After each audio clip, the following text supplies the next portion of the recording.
That single word already contained everything she didn't need to say aloud. She had no chance of meeting that perfect man. Don't call me little Duke. Just use my first name. Zeromian's expression softened unexpectedly. And I apologize. He had understood immediately. And now, for some reason, he looked guilty, as though he had been the one to make a mistake. Marin waved her free hand dismissively, signaling she was fine. Zeromian stared at that hand for a moment, then his gaze sharpened, and he turned his fire back to the Duke. An engagement, and without an engagement ring? The Duke's icy composure, which had remained unshakable throughout the entire conversation, cracked for the first time. Marin smiled awkwardly and tucked her bare hand behind her back.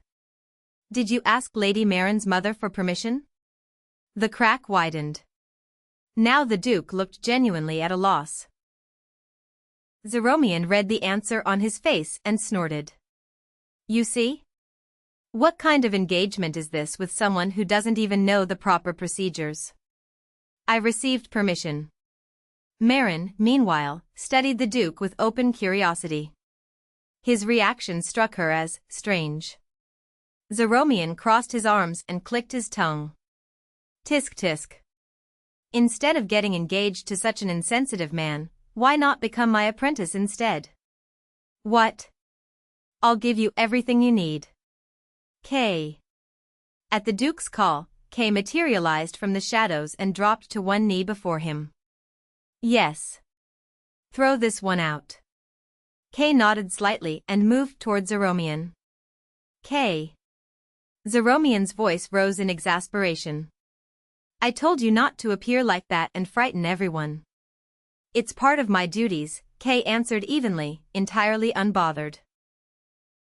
Since when is scaring people a profession? I meant that my profession is to carry out His Grace's orders. Kay's voice remained flat. Come. I will escort you with respect. Translation, if I don't leave willingly, you'll drag me out by force, is that it? Kay's silence confirmed everything. Zeromian tossed his silver hair back irritably. Don't touch me. I'll leave on my own. Kay stepped back slightly, giving him room. My lady, we still have things to discuss. The moment Zeromian turned toward Marin, Kay smoothly positioned himself between them, blocking his view entirely. Let's go. Zeromian threw back his silk robe with a dramatic flourish, turned on his heel, and strode out. Silence settled over the office, as though a hurricane had just swept through. The Duke paused. Then, we'll buy the ring tomorrow. He touched his temple. Apparently the commotion Zeromian had caused had given him a headache. Even Marin hadn't thought of that. It's all right, she said lightly. The engagement is fake. Last time you bought me a pile of jewelry along with the dresses. I can wear one of those rings. No. The jeweler will come tomorrow. Yes. Understood. By the way. Yes? She glanced away from her still captive wrist and looked up at the Duke. Since when did you become so close with that man? That man? Marin tilted her head, genuinely confused. You mean Mr. Zeromian? Are we close? We? The Duke's furrowed brows made his displeasure unmistakable.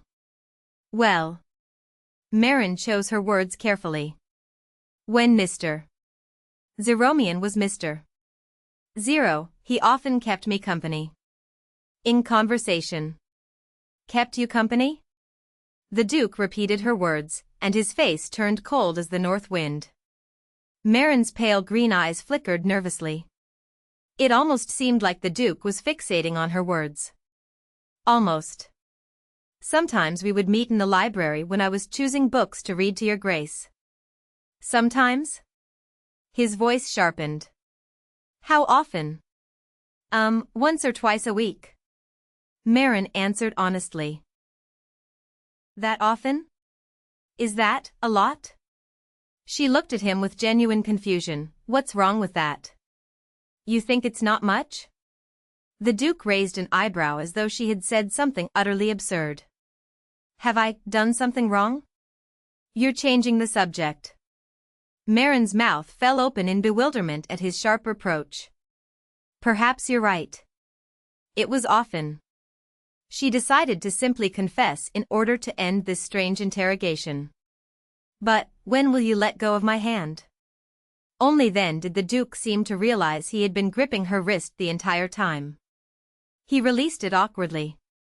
Marin immediately pulled her hand to her chest and rubbed her wrist. Then, shall I read you the report? Yes. His tone remained dissatisfied, but Marin, still not understanding the cause, simply got to work. Your Grace. Lady Marin. The jeweler has arrived. Butler Seabass knocked on the drawing-room door and announced the visitor. Let him in. A thin man of about 50 entered, prominent lower lip, sharp eyes, and bowed with practiced elegance.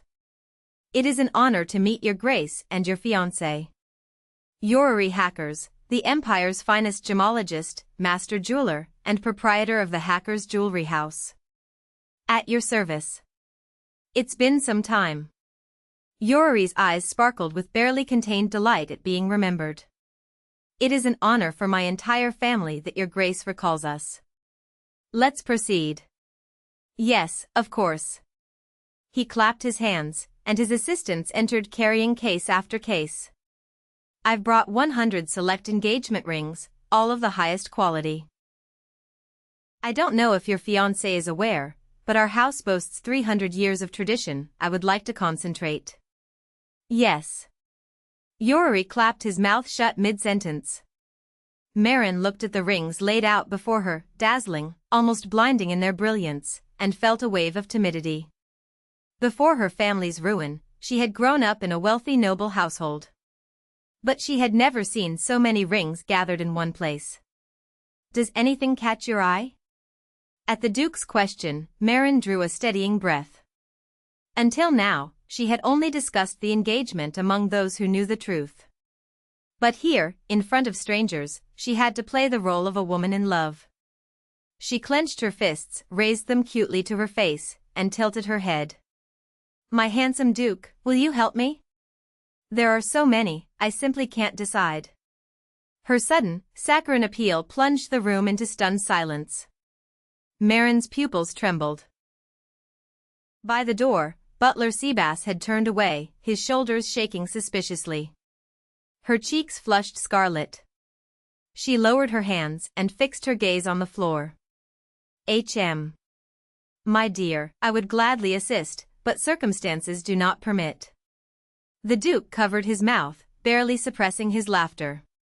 Marin's earlobes turned bright red. Yoruri.